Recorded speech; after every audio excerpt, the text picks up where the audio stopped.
Hello there. Welcome. Thank you so much for joining this conversation today. As always, I'm Abby. This is Stories Lived, Stories Told, and here's what I know. Our communication creates our social worlds, and that is to say that it matters how we show up for each other and the way that we talk to each other, the way that we listen to each other, the spaces that we create to tell our stories, to be heard, to ask questions, to be curious, to explore possibilities. How we act when we are in relationship with each other, in the workplace with people matters because everything we're doing is creating the social world that we're a part of. Today we are continuing our conversation with Ilene Wasserman and Jeff Branch. If you haven't listened to part 1 of this conversation, you should definitely go back and do that first. We talked about sparking community, among many other things, including Ilene and Jeff's stories. And so you'll want to have that context as we go into today's conversation so you can know them a little better. As we do go into today's conversation, questions that I would have you keep in mind are, how are you now, or how can you in the future be guided by values of dialogue, collaboration, and inclusion, which are 3 things that we'll talk about today with Ilene and Jeff. And also, because Ilene and Jeff's work is in this kind of field of organizational development, what kind of communication, what kind of community, what kind of curiosity happens at your place of work?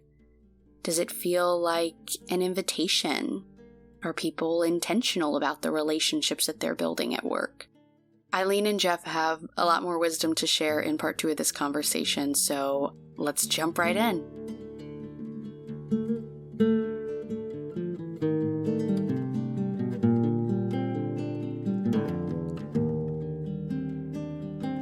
I was thinking one of the words that would offer up is the intentionality of starting small. As Ilene was sharing the story, I remember our conversations. We were designing it and we said, let's have all the other regions that wanted to participate in this big meeting of hundreds of people, have them test it out, experience it, and then bring it to the large meeting. And as you were talking about the spark, we were hoping that would be a great spark. One is because, as you know, is here we are facilitating with, quote, the folks that are like experts in the field, but we wanted to generate that type of energy for people coming in. And it was an amazing experience. And I think it lifted both of us in a way that was encouraging for our hopefulness for the field itself. And then I think it was also an opportunity for people to get reconnected. If we thought about, appreciative inquiry, get connected and looking at the positive core again, it was a really fascinating experience. It was held in Philadelphia. I remember that invitation that Ilene said, only if Jeff will join me in it. And I remember because, as a great friend, I said, I don't know if I have capacity. I was facing recovering from an illness. And because it was Ilene, I said, yes, I'll do it. And it was such a healing part of engaging. That was a real powerful memory, powerful memory of healing. And that's, if I looked at the word healing and the things that we do, we see that container, the community, asking the questions, building relationships as a process of promoting healing and growth, big part of what we do. I'm curious if you can, share an example or a story from your work where you've been able to see, an organization looks like this, we come in, and then you can see real change by the end of it. I'm curious about what that looks like in your field, and curious about hearing the story of those moments when you can step back and go, yes, we did it. This is what we live for. This is what we work for, these moments like that. Well, I think when you ask that question, Abby, and when I think about which of our clients I would talk about as an example, so much of it is the internal partnership. Mm-hmm. So we're working with one client right now where the internal partnership is ideal, is so ideal. What do you mean by internal I was partnership? just going to say, what makes for an internal partnership? It's so ideal. So internal partners are the people that work in the organization full time, that we work with on a regular basis in the back of the room to make what happens ripple into the culture.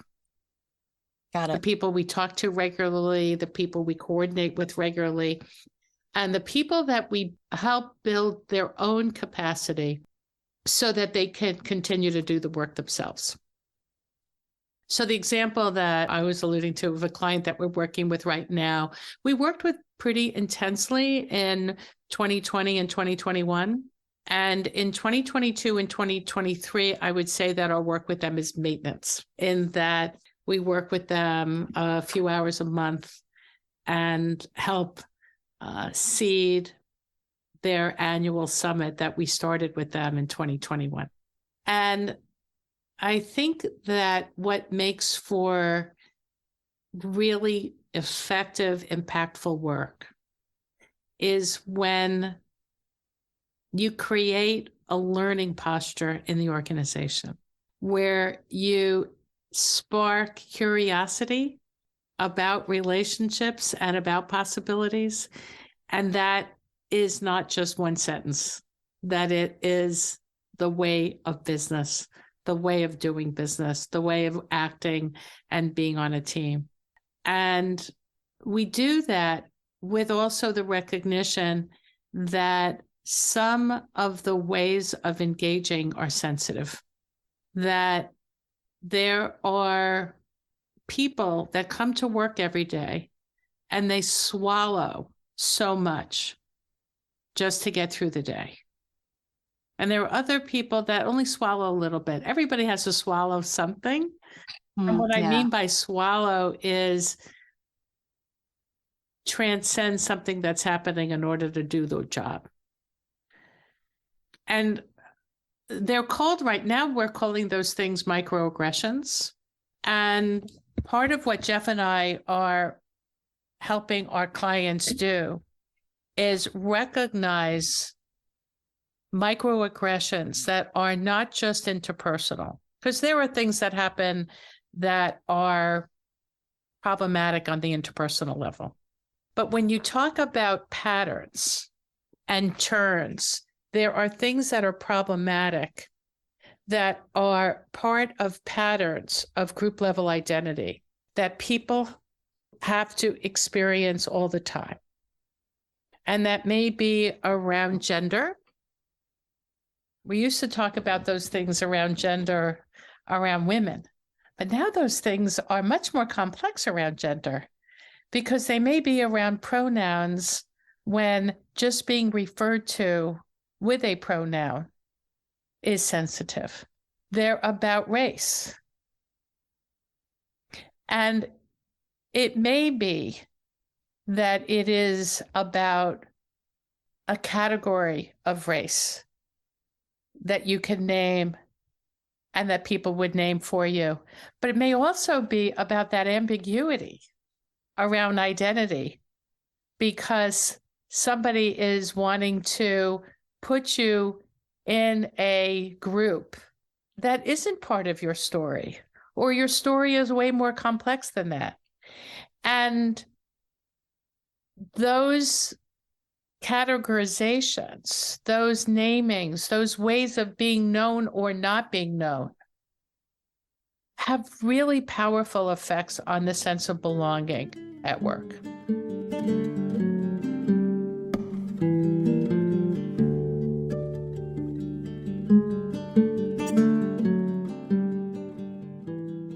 And I'm wondering, Jeff, whether the behavioral health organizations that we were working with and the government organization that we were working with, those are also good examples.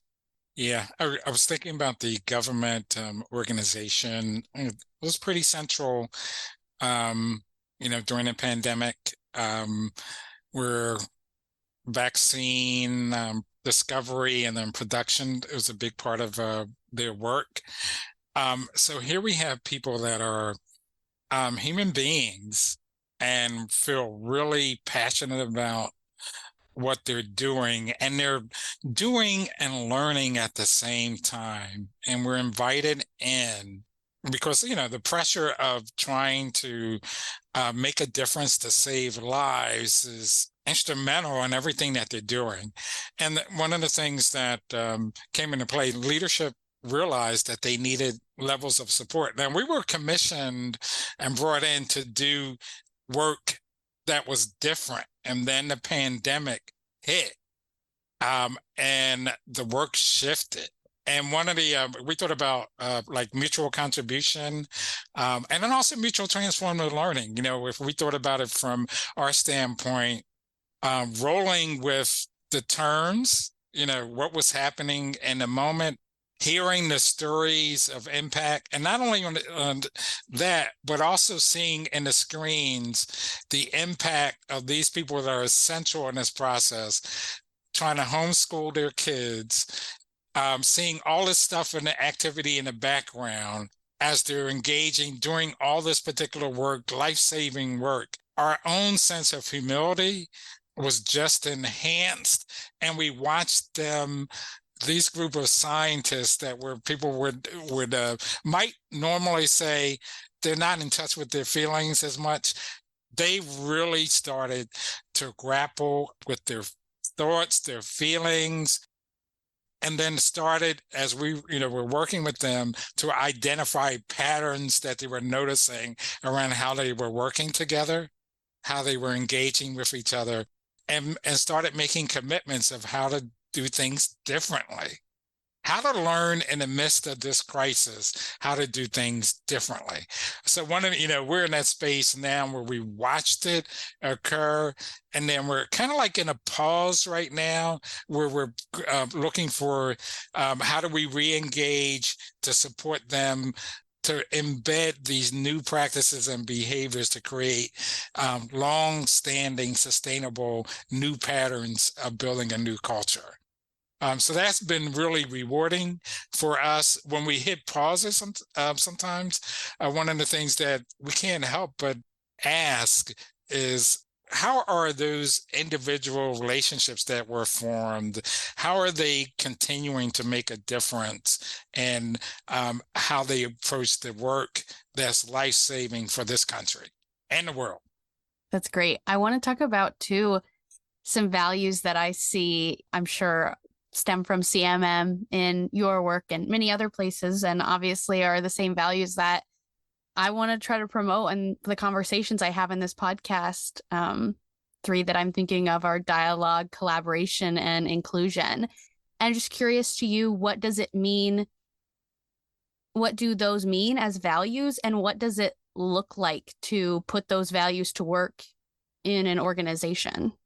I'll start with talking a little bit about dialogue, because I think that the quality of a dialogic relationship is at the core of inclusion and collaboration. And it's a certain mindset that we make sure that we are opening people to when we do our work. And I would like to say, when we are just in relationship with people, and that is the recognition that if I try to say something to you and we're not connecting, saying it louder and repeating it again and again is not going to help us. And it reminds me of a phrase that Ken Gergen and Sheila McNamee talked about in a book called Relational Responsibility, that we're all responsible for what happens in the relationship. And dialogue is what we make together. And at the core of our work is about creating dialogic cultures. I'm going to just pause for a second and be in dialogue with you, Jeff, about that. Yeah, I think that's probably one of the is definitely one of the areas that we're connected. I like looking at the roots of words, right? So dialogue. There's the Greek word that means this dialogos that William Isaacs talk about in his work around dialogue. Literally exactly what Eileen said, and it's I broke it down to this piece that that he identified is to gain a flow of meaning. So a process to gain a flow of meaning. That's good. Yeah, and then there's the inclusive collaboration pieces of it. And so, one of the things for me is kind of like looking at different models and theories. There's another Greek word that's called therapeuo. So, kind of root word around therapy, but it means to a process of healing to make whole. So a big part of what I see, and Eileen engages in this whole idea of mixing and looking at the container, is to engage in dialogue that produces a process of healing to make whole at multiple levels of system, individual, group, organizational, and community. And then putting in all the ingredients that we've already, talked about: disclosure, transparency, openness, that helps to create that healing process as we're working with our clients, as we're working with communities, as we're working with individuals and groups. And I think that's really a critical part of it. And collaboration, co-labor, working together. Collaboration, working together to make it happen. That's where I get excited to see like those three words come together in such a way where people can see the search for the common good, for the common practice that's elevated through whatever that's happening in that space. And we use the word emergence. That's what it jazzes us, is to see what emerges in that space. I wonder what both of your relationships to emergence are, because that's been something that I've been thinking a lot about and has been more difficult for me, because what comes more naturally to me is planning and trying to control. And so really trying to embrace emergence has been a learning process for me. And so I wonder how each of you relate to emergence, if that's something that came more naturally to you, or what your experience with that's been. I kind of like live in abstraction, so emergence is a big part of it, right? And I think it was learned too by the common leader helping me understand by inviting me in as the CEO of an organization. And he said, Jeff, I want you to watch how I get things done. So one of the things was like, I can live in emergence and the possibilities, but I also needed to understand what is the outcome. Because dialogue speaks to the whole idea of not just engaging in conversation, but the intentionality of producing results too. So learning by watching, creating that space, help to create a balance. Because one of the things I have to, one of the things I try to pay attention to is the polarity between reflection and action. For me, I'm action oriented. I had to learn to live in that space of reflection to allow even more things to come around that. Yeah. Eileen? I think in this world that we live in of complexity, that being able to be agile and live with emergence is a core leadership competency. It's a core competency for being on a team.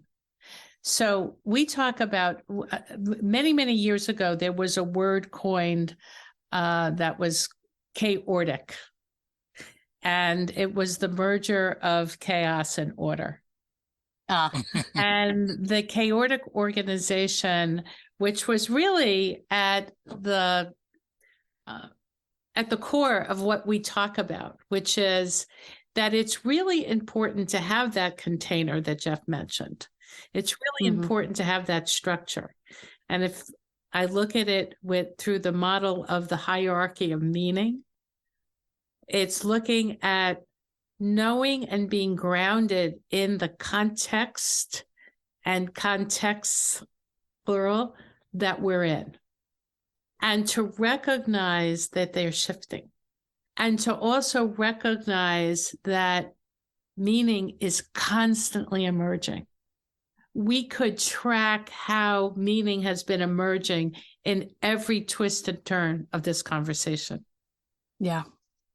And yet we have the container of the three of us in this conversation, making sense together of what is collaboration in service of creating better social worlds in companies, in organizations, in educational institutions, in the classroom, and in our families. That's helpful. Definitely.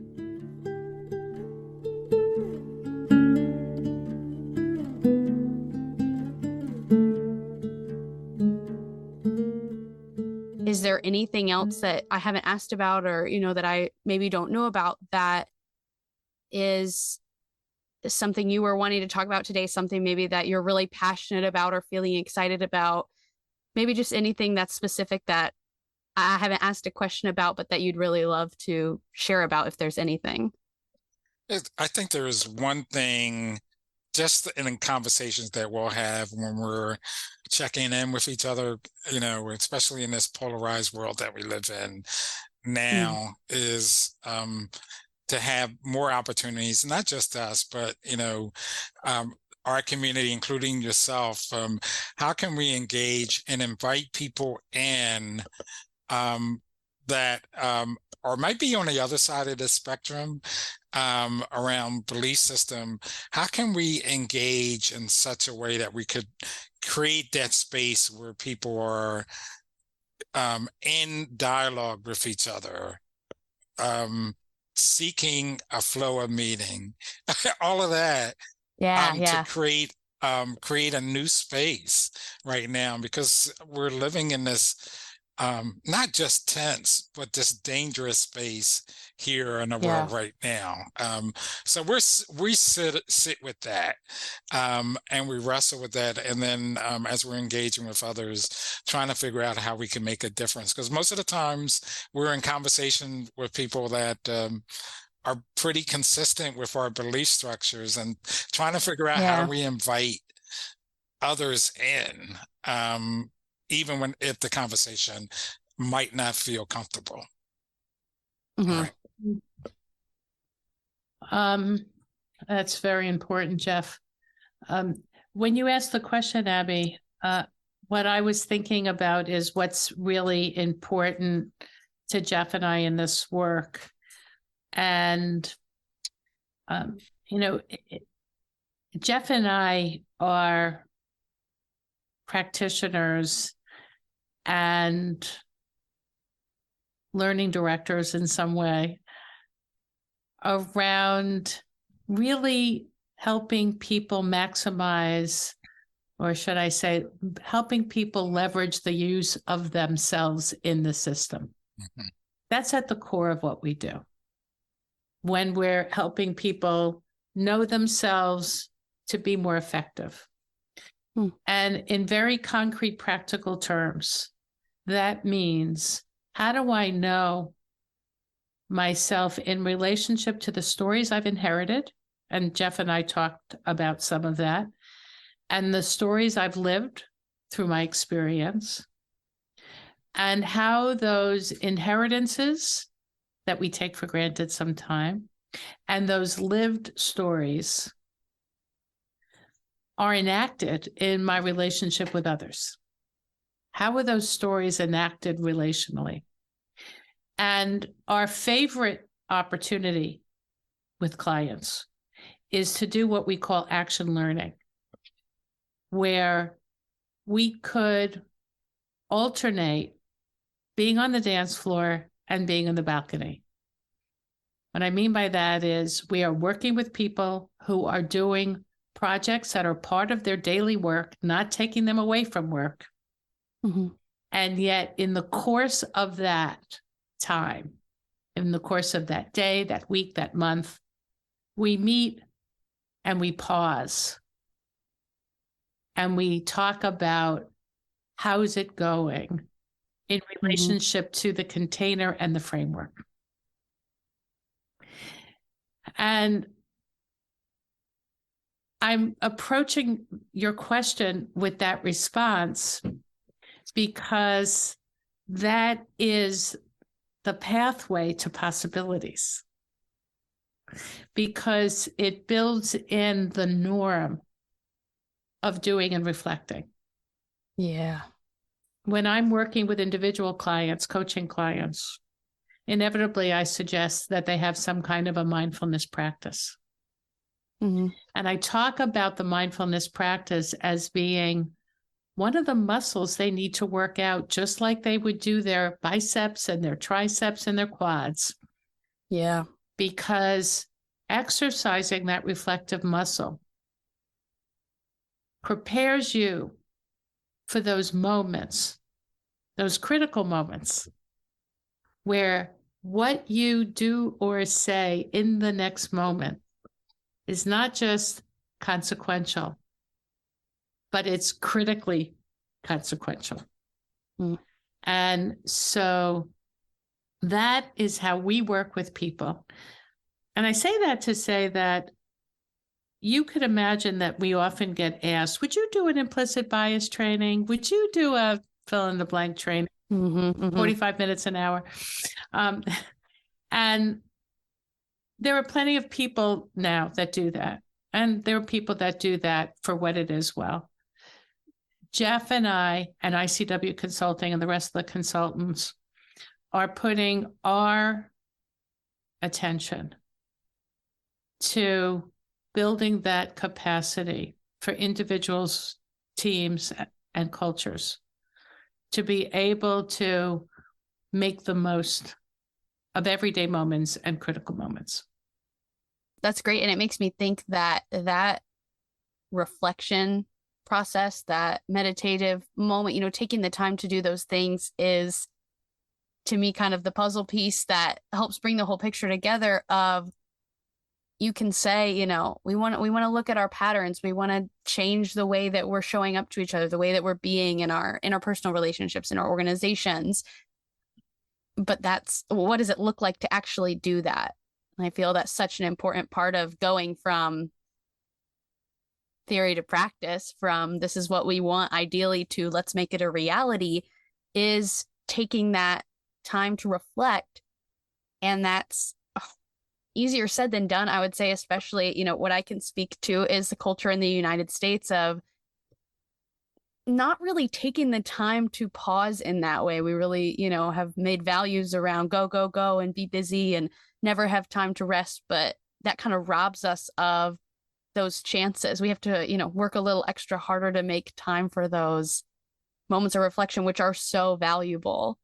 And so I think it's really helpful to, like I know my work is and your work is about, I know you've called yourself like scholar practitioners, in that you have these ideas, these concepts, these theories, and we want to make them practical and accessible to people.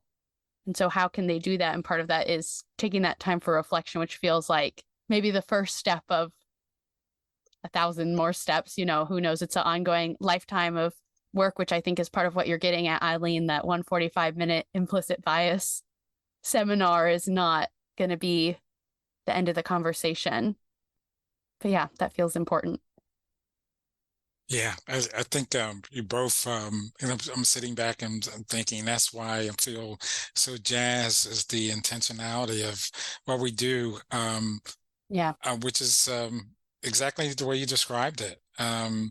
Intentionally creating a time out of time, which is very right in line with Barry Oshry's work on simulation, another network that we're both a part of, intentionally building that space around that. Yeah.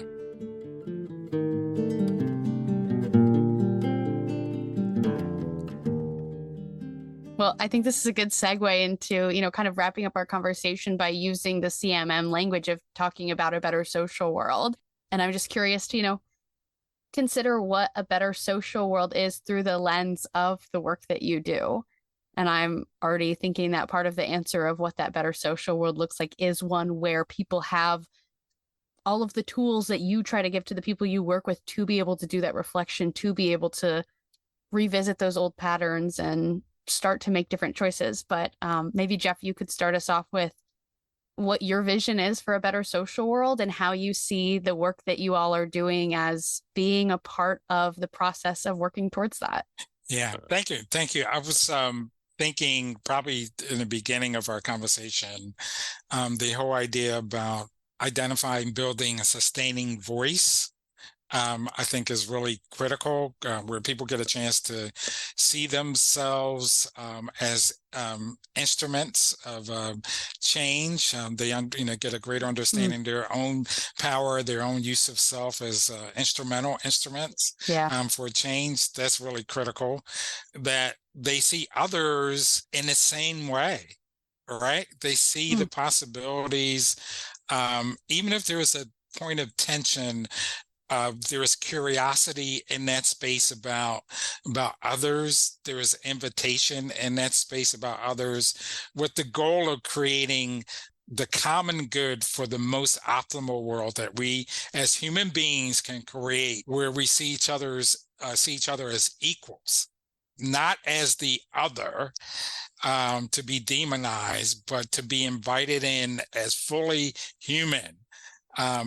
With the opportunity to work together to create the best world possible. That's my biggest hope. That's what I'm living into, and that's something that I'm not giving up on, for sure. Mm-hmm.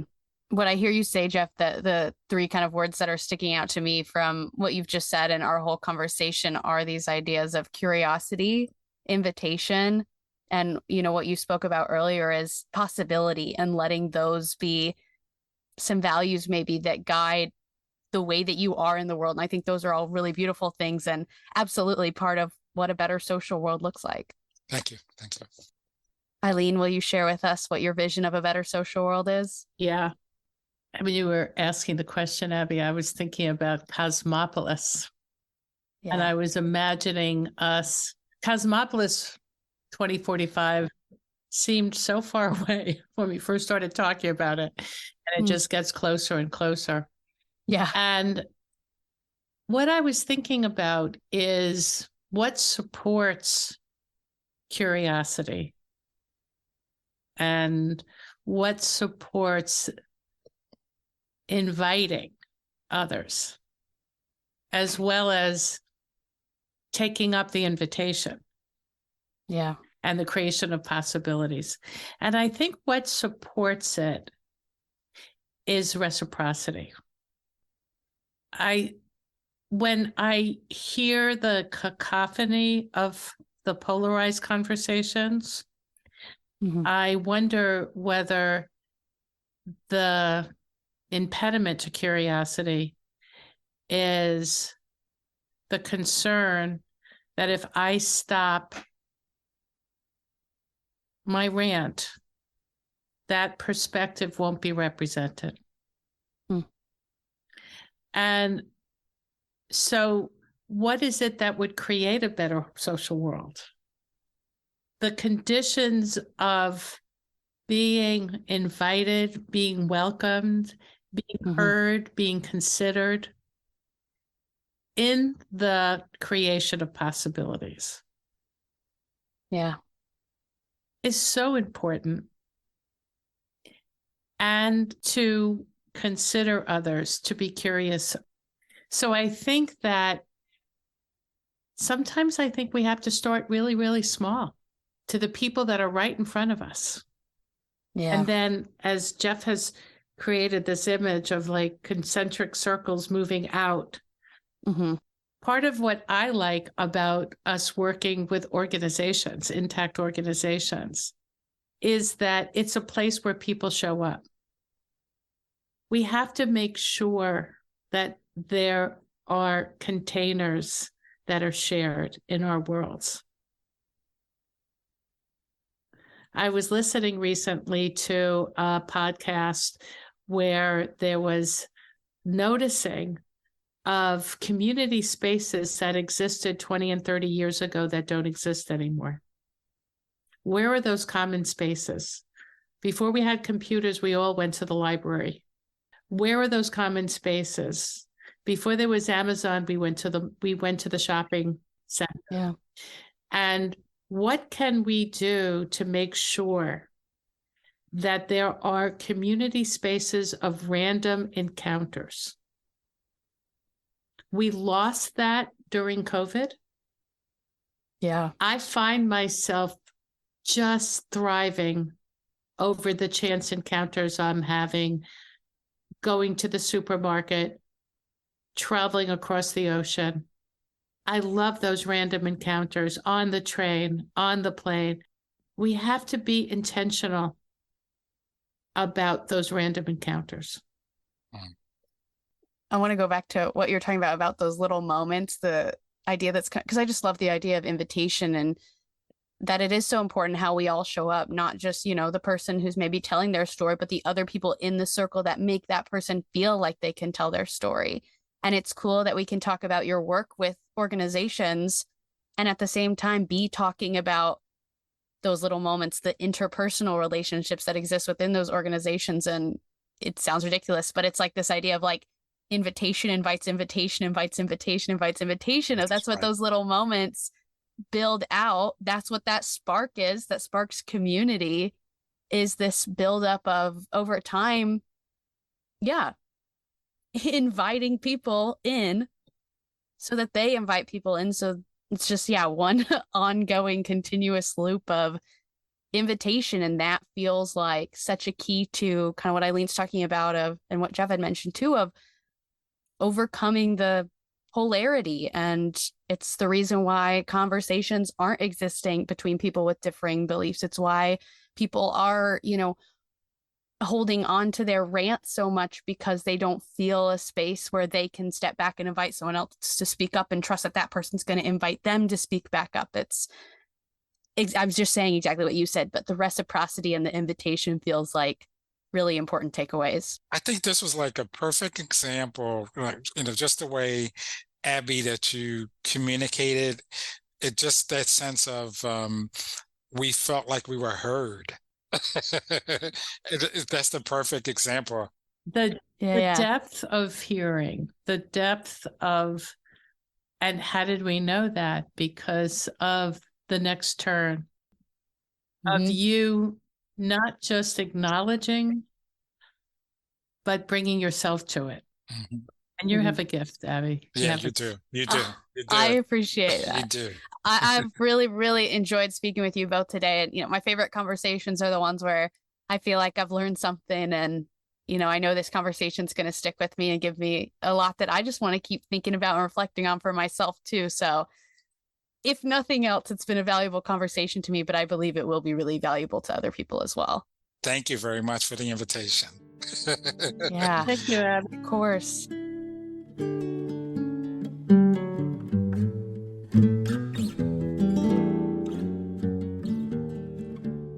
Okay, that is all for our conversation with Eileen and Jeff.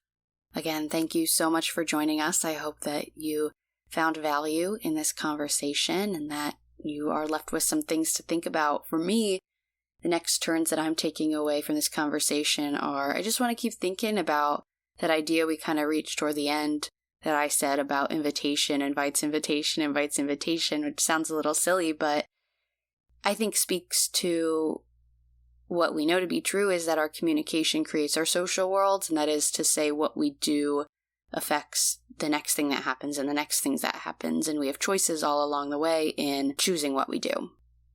And how can we start with one small invitation for other people an invitation into difficult conversations or meaningful relationships? Maybe there's other kinds of invitations you can think of in your life too that you're hoping to extend to other people, or you were hoping other people would extend to you.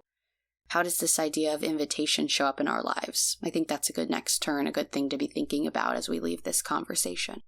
Well, as always, I am supported by the CMM Institute for Personal and Social Evolution. This is certainly something I could not do without their support, and I am grateful every day for all that they do, especially grateful to Rick Spann, who provided the music for this podcast and continues to be someone who is also actively working to create better social worlds through music.